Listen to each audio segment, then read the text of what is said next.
মানে মাঝে মাঝে আমার মনে হতো যে ও আসলে মেন্টালি সিক একজন মানুষ।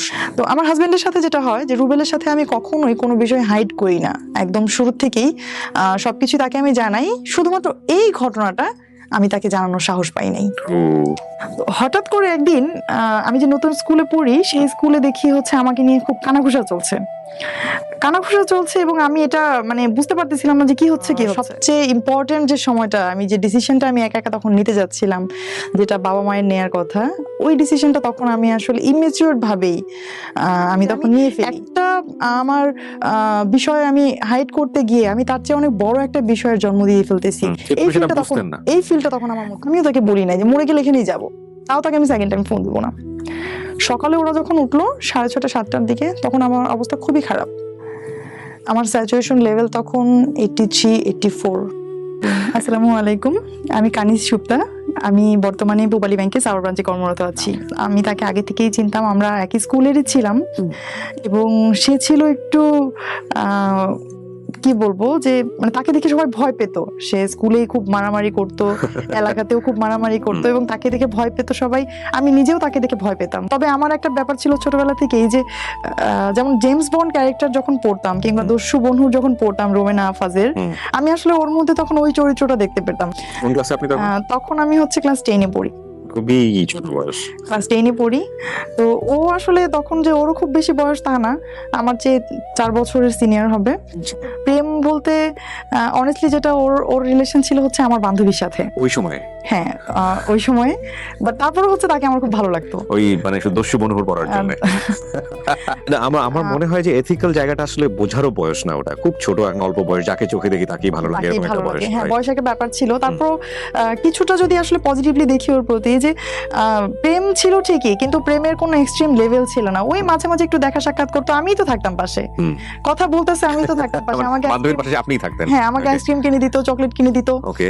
তো মানে আমার মাঝে মাঝে মনে হতো যে এই চকলেটটা তো আমি ভায়াসড হয়ে পাচ্ছি বান্ধবীর মাধ্যমে, এটা তো কেন আমার ডিরেক্টলি আসছে না আমার কাছে? ডিরেক্টলি আসবে, এটা তো যখন আমি ভাবলাম বা শুনলাম ভালোই লাগতেছিল।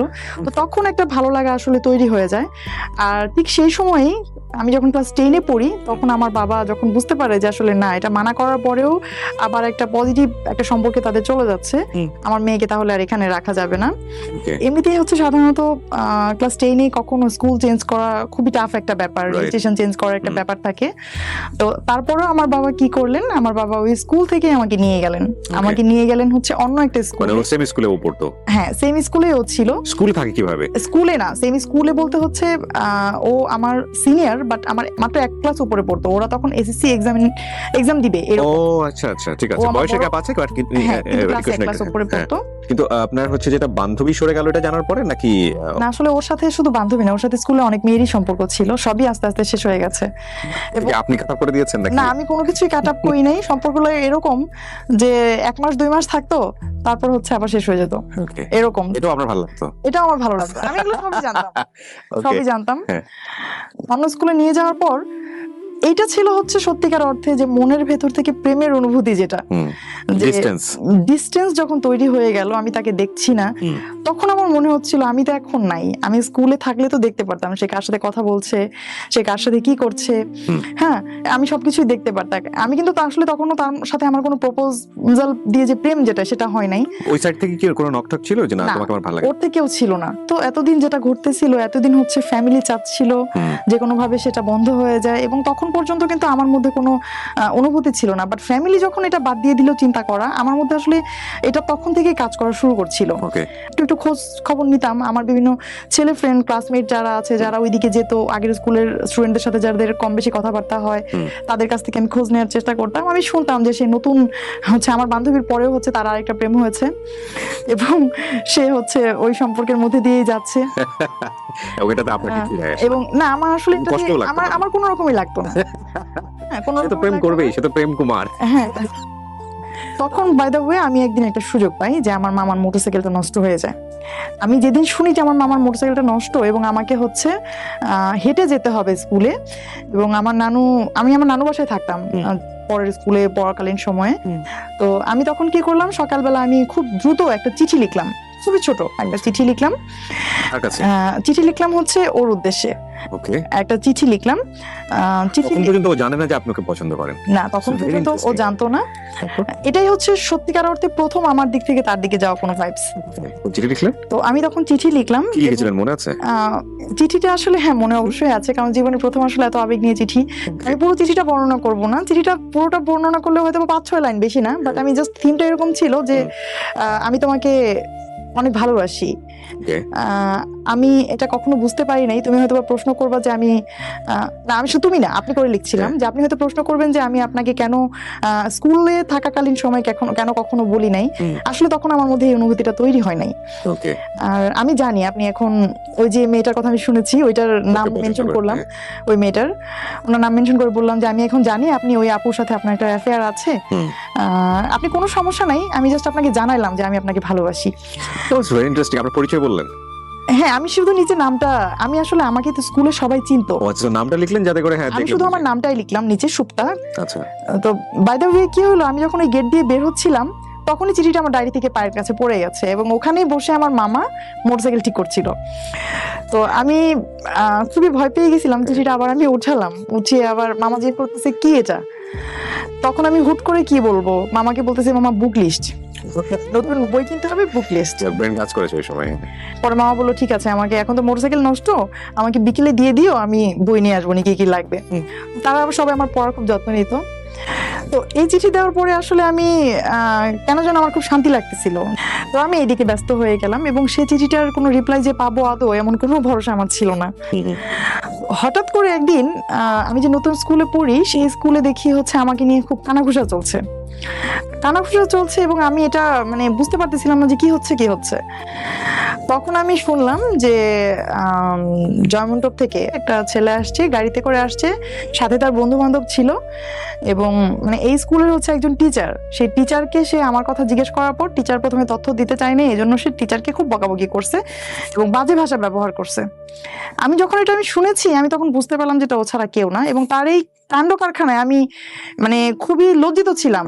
কারণ যে টিচারকে সে জিজ্ঞাসা করেছে, স্বাভাবিকভাবে একজন শিক্ষক কখনোই তার ক্লাস 10-এ পড়া একটা স্টুডেন্টের ব্যাপারে বাইরের কারো কাছে তথ্য দিবে না, সে যতই জিজ্ঞাসা করুক না কেন।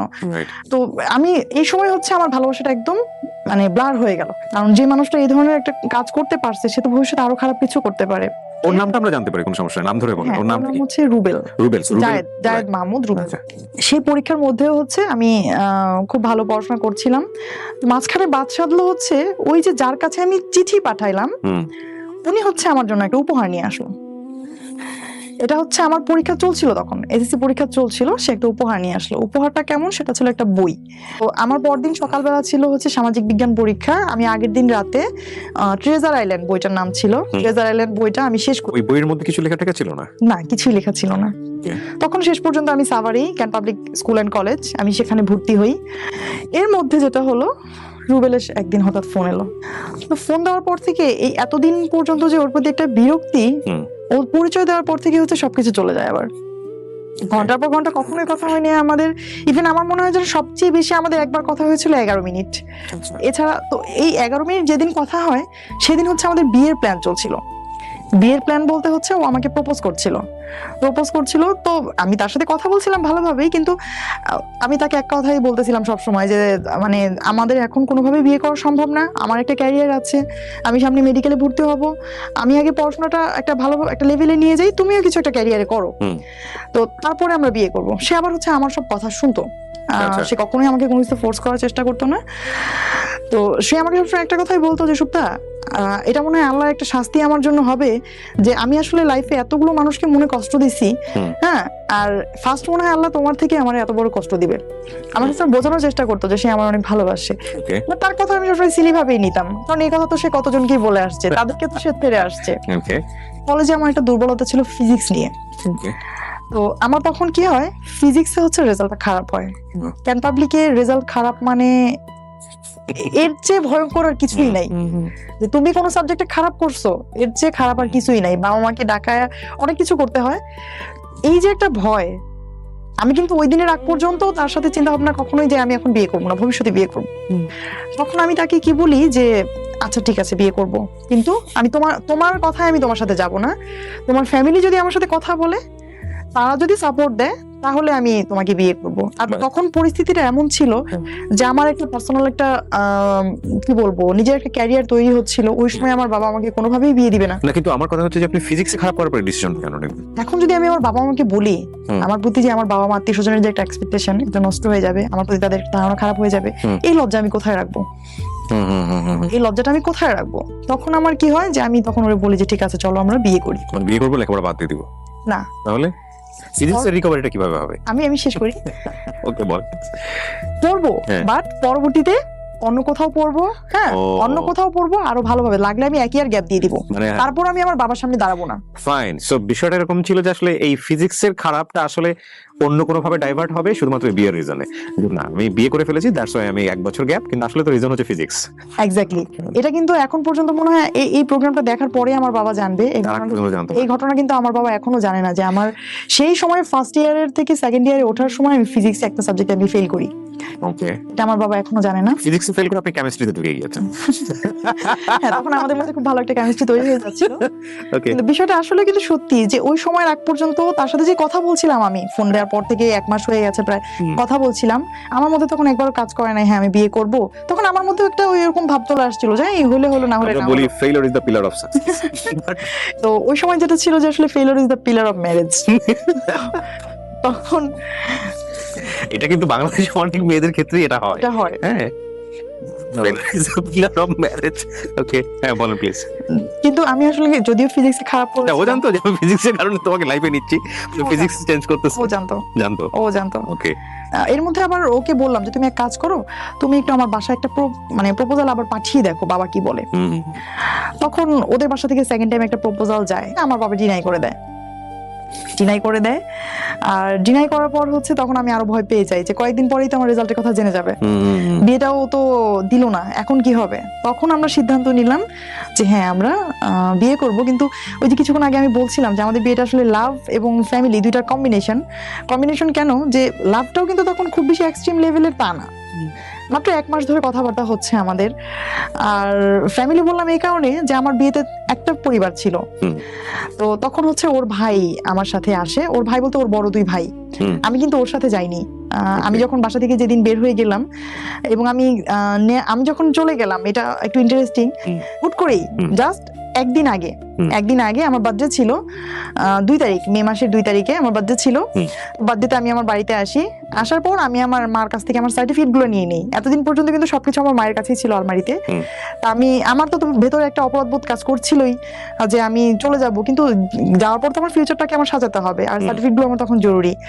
আর আমার তখন একটা এরকম ছিল ভেতরে যে আমার যদি এরকম আমি চলে যাই, সেক্ষেত্রে হচ্ছে যে আমার বাবা মা কখনোই আমাকে আর মেনে নিবে না। আর এদিক থেকে ও প্রস্তুত রেখেছিল না? হ্যাঁ, ও মেন্টালি প্রস্তুত ছিল এবং ও তার ফ্যামিলিকে জানাচ্ছিল এবং তার ফ্যামিলি সবাই খুব খুশি ছিল।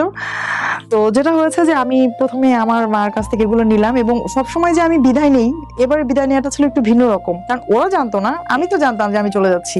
এটাই আমার বাসায় আমার শেষ দিন। তখন আমার ছোট ভাইটার জন্ম হয়েছে। ততদিনে আমার ছোট ভাইটা তখন ছোট, 4 বছর 4.5 বছর বয়স হবে ওর। তো আমি আমার ছোট ভাইকে খুব আদর করে ওকে হচ্ছে কিছু চকলেট কিনে দিয়ে আসি আসার সময়। ওকে অনেকক্ষণ ধরে আদর করি। তখন আমার আম্মু বলতেছে যে আবার না আসবা সামনের সপ্তাহে, এত দেরি করলে হবে, তাড়াতাড়ি যাও। আমাদের হচ্ছে সাভারে একটা জায়গায় আমার বাবা আমাকে থাকার অ্যারেঞ্জ করেছিল। ওখানে থেকে আপনি পড়তেন? আপনার ফ্যামিলি থাকতো মানিকগঞ্জে? আমার ফ্যামিলি মানিকগঞ্জে সিঙ্গারে থাকতো। তো আমি আবার প্রতি সপ্তাহে যেতাম সেখানে। ওই মাঝখানে 2-3 দিনে হচ্ছে এটা নিয়ে কথা হচ্ছিল যে কোথায় কি করব, এবং আমি সবসময় বলতেছিলাম যে দেখো আমি এক কাপড়ে আসবো, হ্যাঁ তুমি কিছু করো না, আমি যদি কোনো কিছু এইভাবে নিয়ে আসি বাসা থেকে, তাহলে সবাই বলবে যে আমি আমার এই টাকা পয়সা দিয়ে বা আমার অর্নামেন্টস সেল করে তুমি হচ্ছে তোমার মতো করে চলতেছো। ও তখন বলছে হ্যাঁ ঠিক আছে, তোমার কিছু আনতে হবে না, শুধু তুমি আসো। তখন হচ্ছে যে সে আমাকে বলার পর এটা একটা মজার ব্যাপার যে আমি বড় একটা ব্যাগ গোছাই বড় কেমন, ব্যাগ ভর্তি হচ্ছে আমার যত গল্পের বই উপন্যাস যত কিছু আমার আছে, তাদেরকে আমি খুব ভালোবাসি পরিবারের মতোই। আমি সেই ব্যাগ ভর্তি করে আমার একাডেমিক বই, গল্পের বই, সবকিছু সার্টিফিকেট নিয়ে যাই। ইনি ওয়ান ড্রেস, আমি যে ড্রেসটা পরেছিলাম তখন ও আর আমার শ্রদ্ধেয় বড় 2 ভাসুর আছেন আমার, তারা 2জন, এই 3জন এবং ওর আপন মামা তারা 3 জন আসেন। এসে হচ্ছে তখন আমার বাসার সামনে এসে গাড়ি রাখেন। আমি সাভারে যে বাসায় থাকতাম, আর ওই যে ফ্ল্যাটে যাদের সাথে আমি থাকতাম ওই ভাবি তখন বেডরুমে ঘুমাচ্ছিলেন, আর রুবেল তখন জাস্ট ফ্ল্যাটে ঢুকে আমার যে ব্যাগটা ছিল ওটা তো আমি ক্যারি করতে পারতাম না, অনেক ওয়েট ছিল, বড় ব্যাগ। তখন সে শুধু ওই ব্যাগটা নিয়ে ও নিচে চলে যায়, আর আমি আমার মতো অ্যাজ ইউজুয়াল যেভাবে বের হওয়ার কথা ওইভাবে আমি বের হয়ে চলে যাই, একদম সিম্পলি। হাতে শুধু ফোনটা ছিল। তখন হচ্ছে গাড়িতে ওঠার পর ফোনটা আমি সুইচ অফ করে দিই। তো এই হচ্ছে আসলে কি বলবো, আমার লাইফের সবচেয়ে ইম্পর্টেন্ট যে সময়টা, আমি যে ডিসিশনটা আমি একা একা তখন নিতে যাচ্ছিলাম, যেটা বাবা মায়ের নেয়ার কথা, ওই ডিসিশনটা তখন আমি আসলে ইমেচিওর ভাবেই আমি তখন নিয়ে ফেলি। আমার পরীক্ষার রেজাল্ট খারাপ করব এটা বললে বাবা মা কষ্ট পাবে, এই যে ভয়টা, আসলে ওই ভয়টা থেকে তখন আমার বের হয়ে আসা উচিত ছিল। কারণ আমি যদি তখন বলতে পারতাম, হয়তো আমার বাবা একদিন যেতেন টিচারের সাথে কথা বলতেন, এর চেয়ে বেশি কিছু হতো না। হয়তো আমার লাইফের অ্যাটলিস্ট একটা বছর নষ্ট হইতো না। যে ডিসিশনটা আমি নিয়েছিলাম একটা বছর পরে আমি আবার নতুন কোনো ইয়েতে ভর্তি হব, এই ফিল্ডটা ঢাকে। বাট একটা ওই যে একটা কথা আছে না, যে জ্বলন্ত চুলা থেকে গরম তেলের মধ্যে লাফ দেয়া, বা গরম তেল থেকে জ্বলন্ত চুলায় লাফ দেয়া, এরকম একটা ব্যাপার ছিল যে আমি একটা আমার বিষয় আমি হাইড করতে গিয়ে আমি তার চেয়ে অনেক বড় একটা বিষয়ের জন্ম দিয়ে ফেলতেছি। এই ফিলটা তখন আমার মধ্যে ছিল না। তো যেটা হলো যে অ্যাজ ইউজুয়াল আমাদের বিয়ে হয়ে গেল কোর্টে, আর তখন আমার বয়স ছিল মাত্র 14+।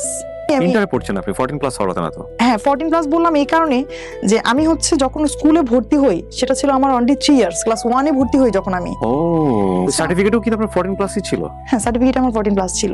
আমাকে দেখে কেউ বুঝতো না, কারণ ছোটবেলা থেকে আমি একটু ওভাল কি ছিলাম, লম্বা ছিলাম, বুঝতো না। আর আমার ভাসুর আবার আরেকটা কাজ করেছিলেন, উনি একটা এফিডেভিট করেছিলেন আমার এইজের, যেটা হচ্ছে বয়স বাড়িয়ে, এবং 24 ছিল তখন এইজে, সেটা ইয়াতে ওই এফিডেভিট অনুসারে। তখন আমাকে তখন খোঁজাখুঁজি চলছিল। আমি অলরেডি কিন্তু ওদের বাসায়, যে আমি কোর্ট থেকে অলরেডি বিয়ে করে চলে এসেছি, খোঁজাখুঁজি চলছিল, এবং আমি তো খুব ভয় পেয়ে গেছি। তারা আমার সাথে যতই যোগাযোগ করতে চেষ্টা করছিল, আমি কারোর সাথে কথা বলবো না, ফোনে আমি কারোর সাথে কথা বলবো না, যা কথা বলার তোমরা বলো। আমার হাজবেন্ডকে বলছিলাম যে যা কথা বলার তোমরা বলো, আমি কোনো কথা বলবো না। আমি কথা বললে তো আমাকে জিজ্ঞাসা করবে, যে এরকম কিছু করার আগে তো একবার বলতে পারতাম। তো তাদের সাথে হচ্ছে আমাদের ওই ঘটনার পর থেকে বাবা মার সাথে প্রায় 6 মান্থ আমার কোনো কথাবার্তা কোনো কিছুই হয় নাই, এবং আমার শ্বশুরবাড়িতেই হচ্ছে আমি ধীরে ধীরে অ্যাডজাস্টমেন্টে চলে যাই। আচ্ছা। এবং এরপর ফার্স্ট অবস্ট্রাগলটা যেখানে আসে, যাদেরকে আমি ডিপেন্ড করে আমি ওই বাড়িতে যাই, আমার ভাসুরা যারা আছেন তারা হ্যাপি যে ছোট ভাই বিয়ে করেছে, বউ পেয়েছি, এই পর্যন্তই তাদের দায়িত্ব। বাট আমার ফিউচার, আমার ক্যারিয়ার তৈরি কিন্তু তাদের দায়িত্বের মধ্যে পড়ে না। ট্রু। স্বাভাবিকভাবেই তারা কোনো কিছু না করলেও তাদেরকে ফোর্স করতে পারবো না। এদিকে তখন রুবেলও তো হচ্ছে কোনো আয় করতো না, স্বাভাবিকভাবেই একটা তখন দেখা যাচ্ছে খুব ছোট যদি কোনো নিডও হতো, যে 50 টাকা 100 টাকা নিডের কথা হলেও হচ্ছে কাউকে না কাউকে বলতে হতো যে এই জিনিসটা আমার লাগবে। তো এই জিনিসটা খুব আমার ভেতরে কাজ করতো, যে আমার নিজেকে খুব ছোট মনে হতো, যে কারণ এইরকম সিচুয়েশনে তো কখনো পড়ি নাই। ফার্স্ট টাইম ইউ রিয়ালাইজ না, রিয়েল লাইফটা রিয়ালাইজ করতেছেন। তখন হচ্ছে প্রথম আমার মনে হলো যে না, আসলে তো এটা খুব জরুরি ছিল যে একটা কিছু করে একটা ফিনান্সিয়াল সাপোর্ট তৈরি করে বিয়েটা করা। ফার্স্ট ধাক্কাটা আসে হচ্ছে আমার পড়াশোনা নতুন করে শুরু করায়, কলেজ চেঞ্জ। যে আমাকে তো ওই কলেজে তো আমি আসলে নতুন করে পড়ার কোনো সুযোগ ছিল না, কারণ আপনি তো জানেন ক্যান পাবলিকে হচ্ছে ম্যারিড হলে হচ্ছে খুব টাফ। আর আমি যেহেতু আনম্যারিড অবস্থায় ভর্তি হয়েছিলাম, তারপর আমি পড়াশোনা করতে পারতাম হাইড করে, যদি হচ্ছে আমার ওই ফিলটা না আসতো। এখন তো হচ্ছে আমার হাজবেন্ডকে আমি শো করতে পারবো না আমি যদি আনম্যারিড হয়ে ওখানে পড়াশোনা করতে যাই, আর বাবা মার সাথে তো কোনো সম্পর্কই নাই, সুতরাং আমি তো ক্যান পাবলিকে পড়তে পারবো না। তখন এনিহাউ আমি নতুন একটা কলেজে ভর্তির সিদ্ধান্ত নেই। সিদ্ধান্ত নেওয়ার পর তখন কলেজে ভর্তিতে আসলে খুব বেশি টাকা লাগতো না, বর্তমান সময়ের পরিপ্রেক্ষিতে খুব বেশি টাকা লাগতো না। বাট ওই টাকাটাই তখন ওই মুহূর্তে আমার জন্য খুব টাফ হয়ে গিয়েছিল, যে টাকাটা আমাকে কে দিবে। তখন হচ্ছে আমার ভাসুরদেরকে হচ্ছে আমার হাজবেন্ড বোঝায় যে ঠিক আছে, অ্যাটলিস্ট ওকে ইন্টারমিডিয়েট পর্যন্ত পড়াও, ইন্টারমিডিয়েটটা পাস করুক, তারপরে দরকার হলেও একটা প্রাইমারিতে ঢুকে যাবে বা কোথাও ঢুকে যাবে। তো তখন পর্যন্ত আমার ভাসুররা ওই হ্যাঁ নার মধ্যেই ছিল, যে পড়বে কি পড়বে না। আসলে গ্রামে একান্নবর্তী পরিবার, তারা চায় একটা বউ, তারা তো কলেজের ছাত্রী চায় না। তো এটা খুব স্বাভাবিক যে তাদের দরকার বউ, তো বউ পড়াশোনা করবে, এটা আসলে তাদের জন্য খুব অনেক দূরের চিন্তা। আর এটা আমাদের গ্রামে কখনো হয়ও না যে একটা বাড়ির বউ পড়াশোনা করে, কারণ মেয়েরাই পড়াশোনা করে না কেউ ভালোভাবে ওই সময়। এই জায়গাটা থেকে হচ্ছে আমার আশেপাশে পরিচিত যারা ছিল, এক কথাই আমি যাদের কাছে মধ্যমণি হয়েছিলাম একটা সময়, আত্মীয় স্বজন পাড়া প্রতিবেশী সবাই হচ্ছে তখন আমার হাজবেন্ড সম্পর্কে কিছু ব্যাড কমেন্টস করতো হচ্ছে যে ওদের সম্পর্কটা থাকবে না এবং ওই ছেলের সাথে কোনোভাবেই ও অ্যাডজাস্ট করতে পারবে না এবং তার ক্যারিয়ারটা শেষ হয়ে গেল, এই ধরনের বিভিন্ন কথাবার্তা বলতো, যেটা হচ্ছে ওকে খুব কষ্ট দিত। বাট আমার অভিজ্ঞতাটা তখন ধীরে ধীরে চেঞ্জ হচ্ছিল এরকম যে প্রেমিক হিসেবে সে যতটুকু খারাপ, একজন হাজবেন্ড হিসেবে সে তার চেয়ে শতগুণ ভালো। আপনার মনে ফিল, এবং আমার আস্তে আস্তে তখন ফিলিংটা আমার এরকম হচ্ছিল, এটা ও প্রুফ করার চেষ্টা করছিল একদম ইনস্ট্যান্ট। আমাদের বিয়ের দিন থেকে আমি যেটা দেখেছি, সে হচ্ছে টোটালি চেঞ্জ একজন মানুষ। আমি আগে যাকে চিনতাম এই রুবেল সেই রুবেল না। যে আমার শ্বশুরবাড়িতে হচ্ছে অনেক বড় উঠান ছিল এবং তখন পর্যন্ত কোনো কাজের লোক ছিল না, আর ওই কাজগুলো হচ্ছে বাড়িতেই যারা ফ্যামিলি মেম্বার তাদেরকেই করতে হতো। তো এটা হচ্ছে আমার বাড়িতে প্রায় 24 জন ফ্যামিলি মেম্বার ছিল ওই সময় আমার শ্বশুর বাড়িতে, এবং এদের যে রান্না বাড়ার একটা ব্যাপার, এদের খাবারের পর হচ্ছে থালাবাটি ধোয়ার একটা ব্যাপার, এগুলো কিন্তু অনেক বড় প্রেশারের একটা বিষয় এবং এগুলো সব নিজেরাই করতে হতো। ওই সময় কিছুদিন কাজের লোক ছিল না। তো যেটা হয়েছে যে এগুলো করতে গেলে তো স্বাভাবিকভাবে আমার পড়াশোনা হবে না। তখন কি ও পড়াশোনা মোটামুটি কি বন্ধ করে দিয়েছে? একদম ও পড়াশোনা বন্ধ করে দিয়েছে, ইন্টার থাকতেই মোটামুটি ড্রপ করে ফেললো নাকি? না, এসএসসি পরেই ও আর পড়াশোনা করতে পারেনি আমার জন্যই। তাহলে চিন্তা করে দেখেন, এখানে একটা ভয়ঙ্কর রকমের ডাইমেনশন আছে। সেটা হলো যে সে এসএসসির পরে পড়েনি, এরকম একটা সময় সে বিয়ে করেছে। এই বাসাতে পড়াশোনার কালচারটা মেয়েদের ক্ষেত্রে সাধারণত বাংলাদেশের সামাজিকতা যেরকম হয় গ্রাম বাংলাতে ওরকমই, যে বাড়ির বউ এত পড়াশোনা করে কি করবে। আবার এখানে আরেকটা কমপ্লেক্সিটি গ্রো করার একটা ব্যাপার আছে, সেটা হচ্ছে হাজবেন্ড এসএসসি পড়ার পড়াশোনা করছে না, মেয়ে তখন ইন্টারমিডিয়েটে পড়ছে, এবং তাকে আবার ইকোনমিকের একটা ব্যাপার স্যাপার আছে যে সে যে সায়েন্সে পড়তো, সে সায়েন্সের সাবজেক্টগুলো প্রাইভেট পড়াতে পারবে না।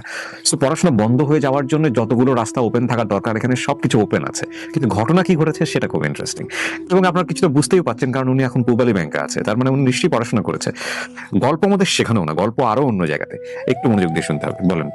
এবং বিয়ের পরে যে ফিনান্সিয়ালি ক্রাইসিসটা চলে আসে, তখন এমন একটা পর্যায়ে চলে আসে যে হয় হচ্ছে ওর এসএসসি পরীক্ষার এক্সামগুলোতে অ্যাটেন্ড করার জন্য টাকা জমা দিতে হবে, অথবা আমার কলেজে ভর্তি হতে হবে। এখন সে বলে যে দেখো আমি তো ভালো স্টুডেন্ট না বেশি, আমি হয়তো পড়াশোনা করব কোনো রকম, আমার পড়াশোনাটা চলতে থাকবে, তুমি তো ভালো স্টুডেন্ট, তুমি তোমার পড়াশোনাটা চালায় যাও। তখন সে আমার জন্য এই স্যাক্রিফাইসটা করে যে সে পড়াশোনা না করে সে আমার জন্য পড়াশোনার একটা অপরচুনিটি তৈরি করে দেয়। অথচ সে কিন্তু এটা বলতে পারতো, বা আমিও তাকে বলেছিলাম যে কাজ করো, যে তুমি এসএসসিটা করো, আমি দরকার হয় একটা বছর আমি ওয়েস্ট করি, একসাথে আমরা কলেজে ভর্তি হব, ততদিন একটা ফিনান্সিয়ালি একটা সাপোর্ট আসতে পারে, এরকম প্রপোজ আমি তাকে করেছিলাম।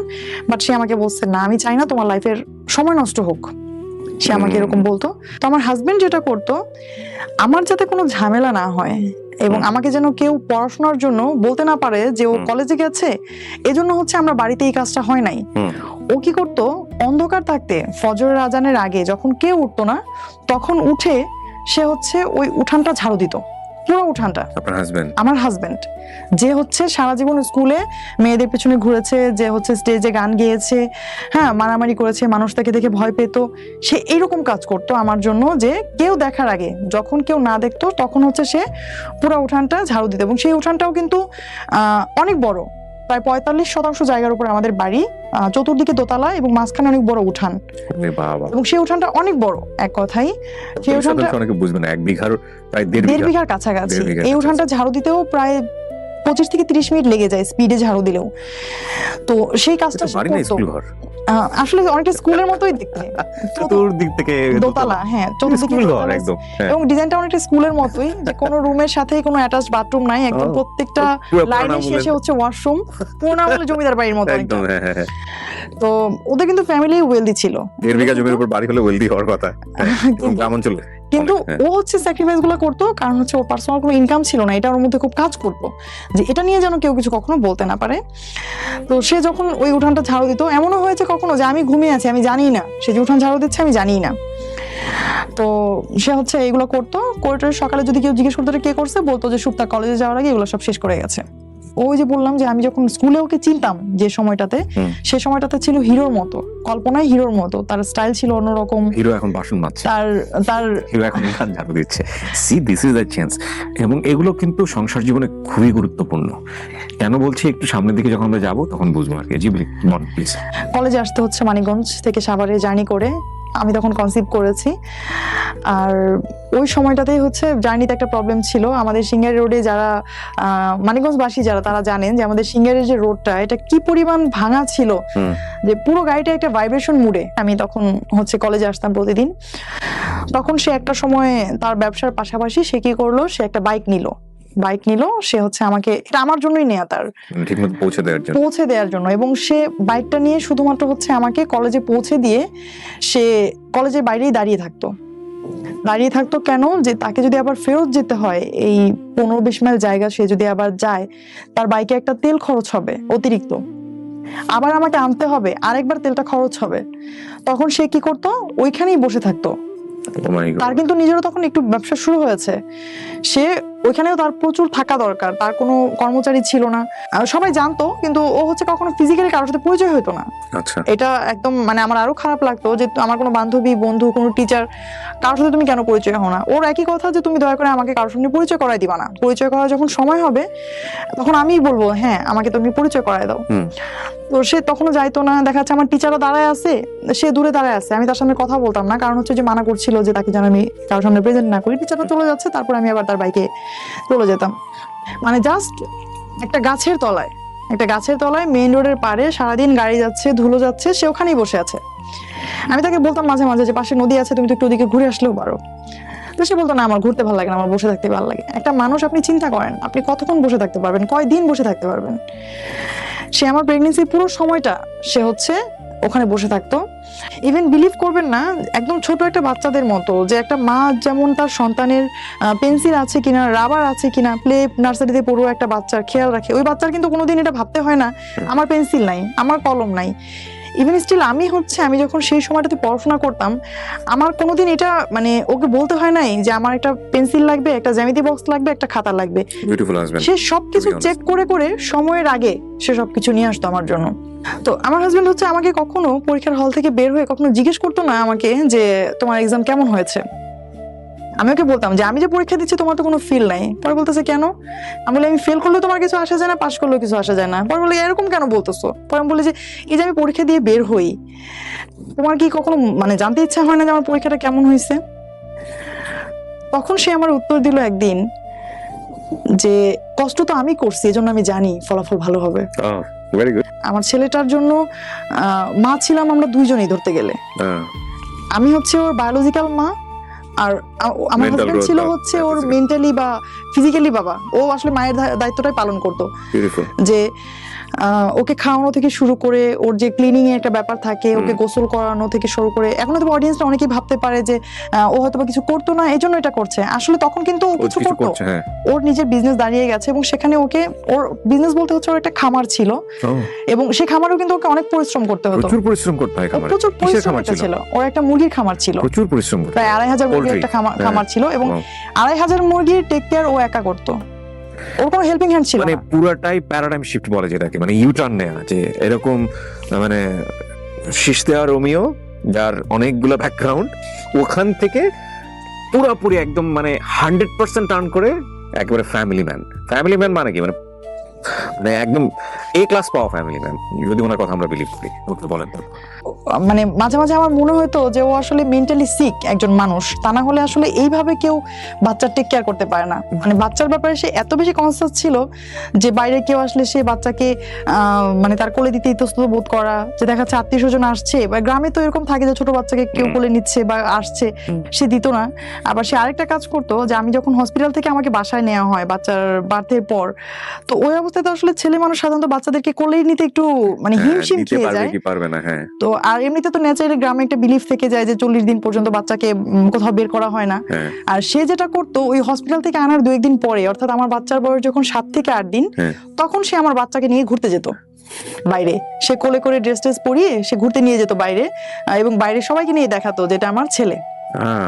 ডেকে ডেকে কিন্তু ওই দেখাতো। বয়সে একটা লজ্জা পাওয়ার ব্যাপার।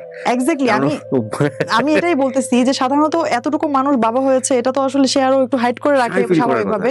তখন হচ্ছে আমি আইনে ভর্তি হই। Law-তে? হ্যাঁ, আমি লতে অনার্স করার জন্য ভর্তি হই হচ্ছে প্রাইম বিশ্ববিদ্যালয়ে। ওকে। আমি বাসায় না থাকলে সে টেক কেয়ার করতো। আবার বেশিরভাগ সময় হচ্ছে আমার বাচ্চাটাকে যেটা করতাম অনার্সে পড়াকালীন সময়ে, যে আমার বাবার বাড়িতে তখন একটু একটু সম্পর্ক ভালো হয়েছে তাদের সাথে, যে তাদের কাছে আমার বাচ্চাটাকে আমি দিয়ে আসতাম সকালবেলা আমার ইউনিভার্সিটিতে যাওয়ার পথেই। আমি তখনও সেই মানিকগঞ্জ থেকেই মিরপুরে এসে ক্লাস করতাম প্রতিদিন। প্রাইম ইউনিভার্সিটিতে? মানে আমার জার্নির সময়টা আসলে শেষ হয় নাই, জার্নিটা চলছেই। মাঝে মাঝে এমন হয়েছে যে বাসে আমি আসছি, আসার আগে আমি আমার বাবার বাড়িতে কাউকে ফোন করে বললাম যে আমি আসতেছি, তোমরা একটু স্ট্যান্ডে দাঁড়াও, আমার ক্লাসে লেট হয়ে যাবে। ওরা হচ্ছে আসতো স্ট্যান্ডে এবং ওই জানলা দিয়ে হচ্ছে আমি আমার বাচ্চাটাকে নামিয়ে দিতাম। এটা এই দৃশ্যের অনেকেই সাক্ষী, আমাদের এলাকায় যারা আছে তারা সবাই হচ্ছে আমার ছেলেটাকে নিয়ে হাসাহাসি করতো যে ও তো হচ্ছে জীবনে যতবার মানে ঘরে ঢুকেছে তার চেয়ে বেশিবারও হচ্ছে বাসের জানলা দিয়ে নামা ওঠা করছে। Sorry, you never give up. একটা মানে মজার বিষয় হচ্ছে যে এত স্ট্রাগলের মধ্য দিয়েও এই ভদ্রমহিলা কোনো গিভ আপ করেন নাই নিজেকে, যে না আমি ঠিক আছে বাচ্চা হয়েছে কিন্তু আমি লেখাপড়া থেকে সরে যাবো, বাট লাইক দিস লেখাপড়া থেকে সরে নাই। এবং নিশ্চয়ই লাইফে একটা এম ছিল। লতে পড়ছিলেন কেন আপনি? জি, আমি আইন বিষয়ে পড়াশোনা করছিলাম হচ্ছে, আমি সবসময় বিচারক হওয়ার স্বপ্ন দেখতাম, আমি এখনো দেখি সেটা। Okay fine, let's continue. তারপর ওকে, আমার একটা কোশ্চেন চলে আসছে, মানে কোশ্চেনের অ্যান্সারটা তো সবারই জানা। দেখেন আপনার হাজবেন্ড ইন্টারমিডিয়েট পাস করে নাই, এসএসসিও করেনি, এসএসসিও পাস করে নাই, সে আপনাকে এতদূর পর্যন্ত পড়তে দিল? আমাদের সামাজিকতার জায়গা থেকে এই প্রশ্নটা কখনো কোনো কোশ্চেন করেনি নাকি ইন্সপায়ার করেছে? আমার হাজবেন্ড আসলে শুরু থেকে যেটা করেছে যে ও আমার জন্য সবসময় ইন্সপিরেশন ছিল, সব সময়। আমার কখনো কোনো একটা মুহূর্তের জন্য মনে হয় নাই যে ও আমাকে কোনো একটা জায়গা থেকে একটু ইনফেরিয়রিটি কমপ্লেক্স হবে না যে ভোগে না? অনেকে কিন্তু ভোগে। সি, আমাদের সমাজটা কেমন, আমাদের সমাজে বিয়ে করতে গেলেও দেখা হয় যে ওয়াইফের উচ্চতা হাজবেন্ডের উচ্চতা থেকে কম কিনা, যদি এটাও একটু বড় হয়ে যায় ওটাকে স্বাভাবিক চোখে দেখা হয় না। এবং এটা শুরু গেল চোখের দেখা। আপনি যদি আসেন এবার এই পড়াশোনা বা ক্যারিয়ার, এমন একটা জব করছে হাজবেন্ড যেটাতে হাজবেন্ড কম ইনকাম করে ওয়াইফের জায়গা থেকে, কিংবা আপনার এডুকেশনের দিক থেকে হচ্ছে ওয়াইফের চেয়ে পেছানো, এই বিষয়গুলো কিন্তু আমাদের সামাজিক দৃষ্টিকোণ থেকে অনেক বড় ব্যাপার, এবং সংসারও কিন্তু অনেক ধরনের কমপ্লেক্সিটি গ্রো করে। আপনার ক্ষেত্রে এরকম কোনো কিছু হয় নাই? আমাদের ক্ষেত্রে কখনো এরকম কেন হয়নি যে ওই যে পড়াশোনা না করার যে বিষয়টা ওর, এটা হচ্ছে ও বলতে হয়তো বা কখনো কখনো ফিল করতো এরকম যে কারোর সামনে বলবা না, এই সেম প্রশ্নটা আমি ওনাকেও করব, ওনার অ্যানসারটা আমি নিয়ে নেই, দেখি উনি কি বলেন। কারোর সামনে বলবা না, বাট আমি যেটা করি একদম শুরু থেকে এখন পর্যন্ত খুব গর্ব করেই বলি আমার হাজবেন্ড পড়াশোনা করে নাই। কারণ আমি এরকম আমার অনেক বান্ধবীদেরকে দেখেছি যাদের হাজবেন্ড মাস্টার্স পাস এবং অনার্স শেষ করে ওদের বিয়ে হয়েছে, ওদের হাজবেন্ড হচ্ছে ওদেরকে পড়তে দেয় নাই। পূবালী ব্যাংকে আমি যখন জয়েন করলাম, ও যেটা বলছিলাম যে এর মধ্যে আমি 4টা ব্যাংকে পরীক্ষা দেই আর হচ্ছে আরেকটা জুডিশিয়ারিতে পরীক্ষা দেই, 4টা ব্যাংকে আমার জব হয়ে যায়। জব হয়ে যাওয়ার পর পূবালী ব্যাংকে আমার পোস্টিং হয় হচ্ছে আমার বাসার খুব কাছে, এই জন্য হচ্ছে আরেকটা ব্যাংকে যেটা হয় আমার এর চেয়ে ভালো একটা পদে জব হয়, কিন্তু আমি শুধুমাত্র বাড়ির কাছে, এই জন্য আমি এই শাখাতেই জয়েন করি পূবালী ব্যাংকে। তখন আমি একটা বিউটি কন্টেস্টে আমি নাম দিলাম। তো আমার হাজবেন্ডের সাথে যেটা হয় যে রুবেলের সাথে আমি কখনোই কোনো বিষয় হাইড করি না, একদম শুরু থেকেই সবকিছু তাকে আমি জানাই। শুধুমাত্র এই ঘটনাটা আমি তাকে জানানোর সাহস পাই নাই। অনেকেই দিবেন, আপনাকে এক্সপ্লেইন করার দরকার নেই, বাংলাদেশে নাই আমি মনে করি এটা দিবে না, অনেকেই দিবে না।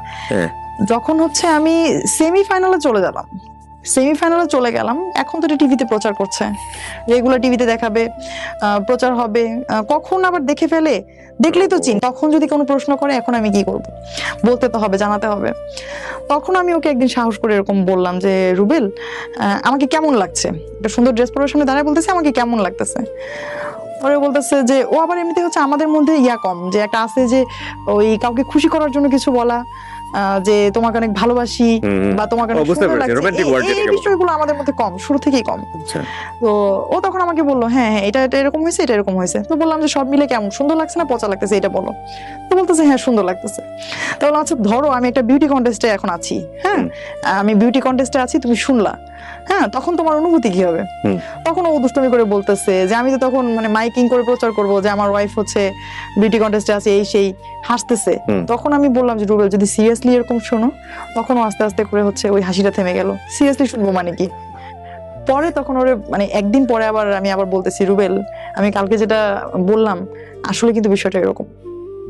তখন হচ্ছে ও প্রথমে একটু রেগে গেল হচ্ছে আমাদের মধ্যে আসলে যে এতক্ষণ যেটা বলতেছিলাম যে ভালোবাসার যে বিষয়টা, কেয়ারিং এর যে বিষয়টা, এইটা যেমন তীব্র আমাদের মধ্যে কিন্তু রাগও তীব্র। রাগ হচ্ছে আমরা দুজনের সাথেই প্রচন্ড, এবং আমাদের এটা খুব কমন যে প্রতিদিন কমপক্ষে একবার হলেও ঝগড়া হয় যে কোনো বিষয় নিয়ে, এবং ঝগড়াটা এরকম যে ঝগড়া হচ্ছে 10 মিনিট পরে আবার খুব স্বাভাবিকভাবে কথাবার্তা, কিছু হয়ই নাই। এটা খুব জরুরি, ঝগড়াও জরুরি, এই মিনিমাইজেশনটাও খুব জরুরি সংসার জীবনে। জি। তো তাকে আমি জানানোর পর সে প্রথমে তো আমার বাবাকে ফোন দিল, মাকে ফোন দিল। এতদিনে কিন্তু এই যে এতগুলো বছরে তাদের সাথে কিন্তু তার এত ভালো একটা সম্পর্ক হয়ে গেছে যে তাদের কাছে হচ্ছে আমার চেয়ে তার প্রায়োরিটি বেশি হয়ে গেছে এখন।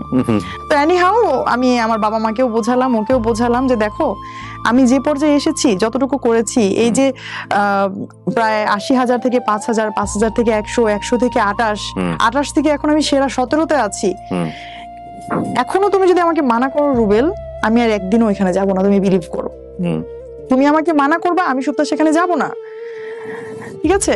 তুমি এতটুকু আমার উপর ভরসা রাখবা, আমি কখনোই জীবনে এমন কোনো কাজ করব না যেটা তুমি কোনোভাবে শুনলে তুমি কষ্ট পাবা। তোমাকে কষ্ট দেওয়ার মতো কোনো কিছু আমি কখনো করবো না। তখন ও বলতেছে যে ঠিক আছে, সে আমার এখানে কোন ড্রেস পরবো, কি করব, তার একটাই বিষয় ছিল যে তুমি হ্যাঁ কন্টেস্টে যাবা, বাট তোমার মধ্যে যেন শালীনতা থাকে। আর শেষ পর্যন্ত আল্লাহর রহমতে আমি এখানে সেকেন্ড রানার আপ নির্বাচিত হই। ওকে, কি ছিল কন্টেস্টটা? এটা ছিল হচ্ছে মিসেস মিলেনিয়াম ইউনিভার্স 2020। কারা করেছিল এটা? এটা করেছিল হচ্ছে মিডিয়া পার্টনার ছিল এটিএন বাংলা। আচ্ছা। আর এটিএন বাংলাতে দেখিয়েছে? হ্যাঁ, এটিএন বাংলাতে দেখিয়েছে। কত সালে এটা? এই যে রিসেন্টলি ফেব্রুয়ারিতে হয়েছে 2020-এ। ও, সো আপনাকে তো অনেকে চিনবে তাহলে। তো আমি এই ধরনের অনুষ্ঠান তেমন দেখি না, যে কারণে আমি আসলে রিকগনাইজ করতে পারছি না। আমাদের আবার এখানকার ব্যাপার হয়েছে যে আমাদের প্রোগ্রামের পরে এটার প্রচারণা কম হয়েছে, কারণ করোনার কারণে সবকিছু ওই ফেব্রুয়ারি পর থেকেই তো সারা বিশ্বেই একটু ইয়া হয়ে গেছে। এই জন্য হচ্ছে আমাদের এই অনুষ্ঠানটা পরবর্তীতে আর মানুষের সামনে তেমন ভাবে প্রেজেন্ট করা হয়নি। আমি কিছু টিভি উপস্থাপনার সাথেও জড়িত। আমি কিছু আইন বিষয়ক প্রোগ্রাম আমি উপস্থাপনা করি, এটিএন বাংলাতেও আছি। তো দর্শকরা হয়তো অনেকে আমাকে দেখেছেন। তো আমি সবসময় একটা জিনিস খেয়াল রাখি যে আমার ক্যামেরার সামনে আমি বসে আছি, ক্যামেরার পেছন থেকে আমাকে যারা দেখছেন ওইখানে কিন্তু শুধুমাত্র আমার দর্শক নাই, ওইখানে আমার বাবা বসে আছে, আমার হাজবেন্ড বসে আছে। এই চিন্তাটা আমার মাথায় থাকে সবসময়। তো এই ছিল হচ্ছে আমাদের সত্যিকার অর্থে এতদিন পর্যন্ত It's a huge support, man. আমি চিন্তা করতে পারি না যে একটা মানুষ যে লেখাপড়া বেশি দূর যেতে পারেনি, সে তার ওয়াইফকে এত বড় সাপোর্ট দিয়ে গেছে, এবং সবচেয়ে এক্সট্রিম লেভেল। বাংলাদেশে উনি যেটা বলছিল যে মিডিয়া সম্পর্কে সাধারণ মানুষের যে conception, that is absolutely true. তো কেউ এরকম একটা কমপ্লেক্স সিচুয়েশন আছে মিডিয়া সম্পর্কে, একটা অবজারভেশন, সেখান পর্যন্ত এই ভদ্রলোক সাপোর্ট দিয়ে গেছে যে ঠিক আছে আমার ওয়াইফ সেখানেও কাজ করবে। Wow, I must salute you sir, first of all. আর গল্পটা আরো বাকি, টুইস্ট আরো সামনে। কেন বলছি সাম্প্রতিক সময় এটা একটা খুবই জরুরি গল্প। এরই মধ্যে লাস্ট রোজাতে আমি অসুস্থ হয়ে যাই, হঠাৎ করে অসুস্থ হয়ে যাই। এটা ছিল হচ্ছে মে মাসের 2য় সপ্তাহ। আমি অসুস্থ হয়ে যাই 2020-এ। অসুস্থ হয়ে যাওয়ার পর আমি প্রথমেই আমি আগেই বলেছি যে আমি কোনো কিছুই আবেগ দিয়ে চিন্তা ভাবনা করার আগে চিন্তা করি হচ্ছে এর সমাধানটা কি। আর বর্তমানে যেহেতু সারা দেশে একটা প্যান্ডেমিক একটা সিচুয়েশন ক্রিয়েট হয়ে গেছে, তো আমি কি করেছি যে আমি সাথে সাথে আমার ডাক্তারের সাথে কনসাল্ট করেছি। তো ডক্টর আমাকে প্রাইমারি কিছু মেডিসিন দিলেন। মেডিসিন দেওয়ার পর হচ্ছে আমি গেলাম টেস্ট করার জন্য। যখন ওই মেডিসিনও কাজ হচ্ছিল না, টেস্ট করার জন্য, তখন আমার যেটা হয়েছে যে আমার তখন ঠান্ডা, সর্দি, যেটা গলা ব্যথা, সিম্পটম থাকা, মাথা ব্যথা, জ্বর, সবকিছুই ছিল এক কথাই। মানে এগুলো কি এমন কোনো কিছু টের পাচ্ছিলেন যেগুলো সাধারণত আগে হয় নাই? গলা ব্যথাটা অনেক বেশি লাগতেছে বা এরকম কোনো কিছু? আমার আবার একটা ব্যাপার হচ্ছে আমার আগে থেকেই রাতে জ্বর আসার একটা প্রবণতা আছে। আচ্ছা। আর একটু ফ্যানের বেশি বাতাসে থাকলে, এসিতে থাকলেই হচ্ছে আমার এরকম হয়। তো এসিতেও 2-1 দিন ঘুমানো হয়েছে রাতে, তো সেজন্য হতে পারে। তো আমি তখন কি করলাম, আমি গেলাম কোভিড টেস্টের জন্য গেলাম। যাওয়ার পর হচ্ছে আমাদের ওখানে ব্যবস্থাপনা খুব সুন্দর ছিল সাভারে। তো আমি যাওয়ার পর আমার টেস্টের রেজাল্ট আসলো নেগেটিভ। এটা হচ্ছে মের 18 তারিখে আমি টেস্ট করি, 19 তারিখে আমার রেজাল্ট আসে নেগেটিভ। তো এর মধ্যে তো আমি মেডিসিন নিচ্ছি, ডক্টরের অ্যাডভাইস অনুসারে মেডিসিন নিচ্ছি। নেওয়ার পর হচ্ছে আমি এদিকে ঈদে আমাদের যেহেতু সাভার থেকে আমাদের বাড়ি যেখানে খুব কাছে, না যাওয়ারও কোনো অজুহাত নাই। তো আমরা ঈদে এই করোনার প্রেক্ষাপটে আমরা গেলাম, ওখানে গেলাম। তো ওখান থেকে যখন আমি ফিরেছি তখন কিন্তু আমার এতদিনের যে সিমটম গুলো করোনার, ওগুলো আমার অলমোস্ট হচ্ছে কেটে গেছে। আর একটা সমস্যা যেটা আছে যে আমার প্রতিটা রাতেই জ্বর আসতো, আর আমি কোনো স্মেল পেতাম না নাকে। এটা আমি অনেকের কাছেই শুনছি এখন যে করোনাতে যারা এফেক্ট হচ্ছে তারা স্মেলটা পাচ্ছে না। স্মেল পেতাম না। আর আমি যেটা করেছি যে আমি আবারও গেলাম টেস্ট করতে, যে আমি যদি এফেক্ট হয়ে থাকি, আমি হয়তো বা আগেটা ফলসও আসতে পারে, বিভিন্ন জায়গায় এরকম শুনছি। তো আমি আবার টেস্ট করতে গেলাম। টেস্ট করতে যাওয়ার পর আমাকে, ওই দিন ছিল ফ্রাইডে, যেদিন আমি টেস্ট করতে যাই ফ্রাইডে ছিল, তো আমাকে ওখান থেকে বলে দিল যে আপনার তো কোনো কিছুই নাই, আপনি অযথা আসছেন একটা কিট নষ্ট করতে, এরকম ভাবে তারা বলছিল যে আপনার তেমন কোনো সিমটম নাই, রাতে সামান্য জ্বর আসে, এটা তো আসলে করোনার কোনো ইয়া না। তো আমি টেস্ট করে বাসায় চলে আসলাম। তারা আমাকে বললো যে যদি হচ্ছে আপনার যদি পজিটিভ হয়, আগামীকাল আপনাকে ফোন দিয়ে জানিয়ে দেওয়া হবে। তার আগে আসলে মেসেজগুলো তেমন আসতো না, আইডিসিআর থেকে আসতো না। তো আমাকে জানাইলো যে আপনাকে ফোন দিয়ে জানিয়ে দেওয়া হবে, আর যদি ফোন না যায় তাহলে আপনি ধরবেন নেগেটিভ। ওকে। তো আমার শুক্র শনি ব্যাংক বন্ধ থাকে। আমি যেহেতু শনিবারে আমার কোনো ফোন আসে নাই, আর আমি এদিকে এই শুক্রবারের পর থেকে আমার জ্বরও আসে নাই, আমি রবিবারে খুব স্বাভাবিকভাবে অফিস করতে যাই। আমার অফিসে সব কলিগদের সাথে আমি অফিস করি। আর সন্ধ্যায় আমি জানতে পারি যে আমার করোনা পজিটিভ। সন্ধ্যায় আমাকে আইডিসিআর থেকে ফার্স্ট একটা মেসেজ দেয়। মেসেজ পাওয়ার পর আমি আমার উপজেলা হেলথ কমপ্লেক্সে আমি যোগাযোগ করি তাদের সাথে। তখন তারা তাদের ইমেল চেক করে দেখেন হ্যাঁ আমি করোনা পজিটিভ। তখন আমার হাজবেন্ড, আমার ছেলের বয়স এখন 10 বছর, আমরা একই রুমে ছিলাম, একই জায়গায় বসা, ফ্লোরে বসেছিলাম। তো আমি মেসেজটা দেখার সাথে সাথেই প্রথমে ওদেরকে জানাই যে আমার তো করোনা হয়েছে। ওই রুমের মধ্যেই ওরা বসা একসাথেই। তো আমি ওকে জানাইলাম যে তোমরা দূরে যাও, আমার করোনা হয়েছে, আমার কাছে কেউ আইসো না। তখন আমার হাজবেন্ড হেসে দিছে যে যদি কিছু হয়তো এতক্ষণই হয়ে যেত, তোমার সাথে তো আমরা কবে থেকেই আছি, এই মুহূর্তে দূরে যাওয়ার কি আছে। তারপর আমার বাচ্চা আসছে আমাকে গলা জড়ায় ধরে কান্না করার জন্য, আমি ওকে সরাই দিচ্ছি যে না বাবা, যতক্ষণ আমি জানতাম না ততক্ষণ জানতাম না, যখন আমি জানি আমার করোনা হয়েছে তখন আমি অবশ্যই আমি চাইবো না তোমরা কেউ আমার কাছে থাকো, যেহেতু আমি সুস্থ, আমি সবকিছু করতে পারছি। তো সাথে সাথে আমি আমার সেপারেট একটা রুমে চলে গেলাম আইসোলেটেড থাকার জন্য। আর আমি আমার ব্রাঞ্চের যে আমাদের ব্রাঞ্চ ম্যানেজার স্যার, আমি তাকে ফোন দিয়ে জানালাম যে স্যার একটা মিস্টেক হয়ে গেছে, আমি তো জানতাম না আমার করোনা, আমি তো আজকে সারাদিন ব্যাংকে ছিলাম। আর আমি যে সেকশনে কাজ করি ব্যাংকে, আমি বিদ্যুৎ বিল সেকশনে কাজ করি, এখানে হচ্ছে প্রতিদিন আমাকে শত শত মানুষকে ডিল করতে হয়। উনি আমাকে সাথে সাথে যেটা করলেন যে আমার ভেতর থেকে যে একটা গিল্টি ফিল হচ্ছিল অফিসে আসার জন্য, উনি সাথে সাথে এটা ইয়া করে দিলেন যে আপনি তো জানতেন না, কেন মন খারাপ করছেন, আপনি শোনেন, আপনি আমাকে এভাবে বলছিল যে কানিজ আপনি মনোবল হারাবেন না, আমরা জানি আপনি স্ট্রং একজন মানুষ, আপনি দ্রুত রিকভার করবেন। তো উনি হচ্ছে সাথে সাথে আমাদের হায়ার অথরিটিজে যারা আছেন তাদেরকেও জানালেন, এবং অফিস থেকেও আমাকে বেশ ভালো সাপোর্ট দিচ্ছিল মেন্টালি। আর বাসায় আমি যেটা করলাম, আমি সাথে সাথেই আলাদা রুমে চলে গেলাম। আমার বাইরে থেকে হচ্ছে আমার হাজবেন্ড, তারপর হচ্ছে আমার বাসায় একজন ভাতিজি আছে আমার, ওরা দুইজনই হচ্ছে আমাকে খুব সাপোর্ট দিত। আর আমার ছেলের সাথে হচ্ছে আমি ভিডিও কলে কথা বলতাম, ওকে আমার রুমের সামনে আমি আসতে অ্যালাউ করতাম না, অন্য রুমে থাকতো, সেখান থেকে ভিডিও কলে আমরা কথা বলতাম। এবং ওরা সবসময় সবাই চাইতো যে আমি যেন খুব হাসি খুশি থাকি। তো আমার হাজবেন্ড বলতো যে না, কোনো কিছুই হবে না, তুমি দরজা লাগানোর প্রয়োজন নেই, তোমার ভিতরে একা খারাপ লাগবে। তো আমি রুমের ভেতরে থাকতাম, ওরা কি করতো জাস্ট রুমের সামনেই বসে থাকতো, আমি যতই মানা করতাম যে দূরে যাও, ও ওখান থেকে যাইতো না। ওই দিন আবার কি হয়েছে, ওই যে আমি যেটা বলছিলাম যে আমাদের প্রায় ঝগড়া হয়, করোনার মধ্যেও সেটা থেমেছিল না। ওই দিন হচ্ছে তার সাথে আমার একটু ঝগড়া হয়েছে ঘুমানোর আগে, এবং তার সাথে জিদ করে আমি আমার রুমে সেদিন মশারি কিছু টানাই নাই, ওইভাবে ঘুমাইছি। এবং এটা সে খুব তার ইয়াতে লাগছে যে আমি কেন এইগুলো করলাম, আমি এমনিতে অসুস্থ, আমি কেন এই জিদটা দেখাইলাম। সে হচ্ছে ফোন দেওয়ার পরে, সে হচ্ছে 3-4 বার ফোন দেওয়ার পর সে একবার উঠে আসছে। উঠে আসার পর আমি তাকে বলছি আমার বুকে অনেক ব্যথা করতেছে রুবেল, আমি কি করব। আমি তখনও জানি না যে এটাই হচ্ছে শ্বাসকষ্টের ইয়া। বলতেছি যে আমার বুকে খুব ব্যথা করতেছে, আমার দম বন্ধ হয়ে আসতেছে, আমি শ্বাস নিতে পারতেছি না। যেন বলতেছে পানি খাও, পানি খেয়ে ঘুমাও, ঠিক হয়ে যাবে। এ কথা বলে ওর আগের সাথে চলে গেছে। ঠিক আছে, এটা একটা ইয়া যে সারা এই যে 4-5 দিন ধরে আমি বাসায় 31 তারিখ থেকে 5 তারিখ পর্যন্ত কয়েকদিন সে কিন্তু ওইখানেই আমার প্রত্যেকটা প্রয়োজন সে সেকেন্ডের আগে হাজির করতো। আমি তাকে বলার পরও হচ্ছে সে চলে গেল। আমি ওই অভিমান থেকে তাকে আর ডাকি নাই। আমি আর তাকে ডাকি নাই। আমার মধ্যে হচ্ছে আসলে ভালোবাসা পেতে পেতে এমন একটা অবস্থা তৈরি হয়ে গেছে যে সামান্য একটু এদিক হলেই না আমার সেটা সহ্য হয় না। আমিও তাকে বলি নাই যে মরে গেলে এখানেই যাবো, তাও তাকে আমি সেকেন্ড টাইম ফোন দেবো না। সকালে ওরা যখন উঠলো 6:30-7টার দিকে, তখন আমার অবস্থা খুবই খারাপ। আমার স্যাচুরেশন লেভেল তখন 83-84 অক্সিজেন লেভেল। আমার বাসায় অক্সিমিটার ছিল, বারবার দেখছিলাম।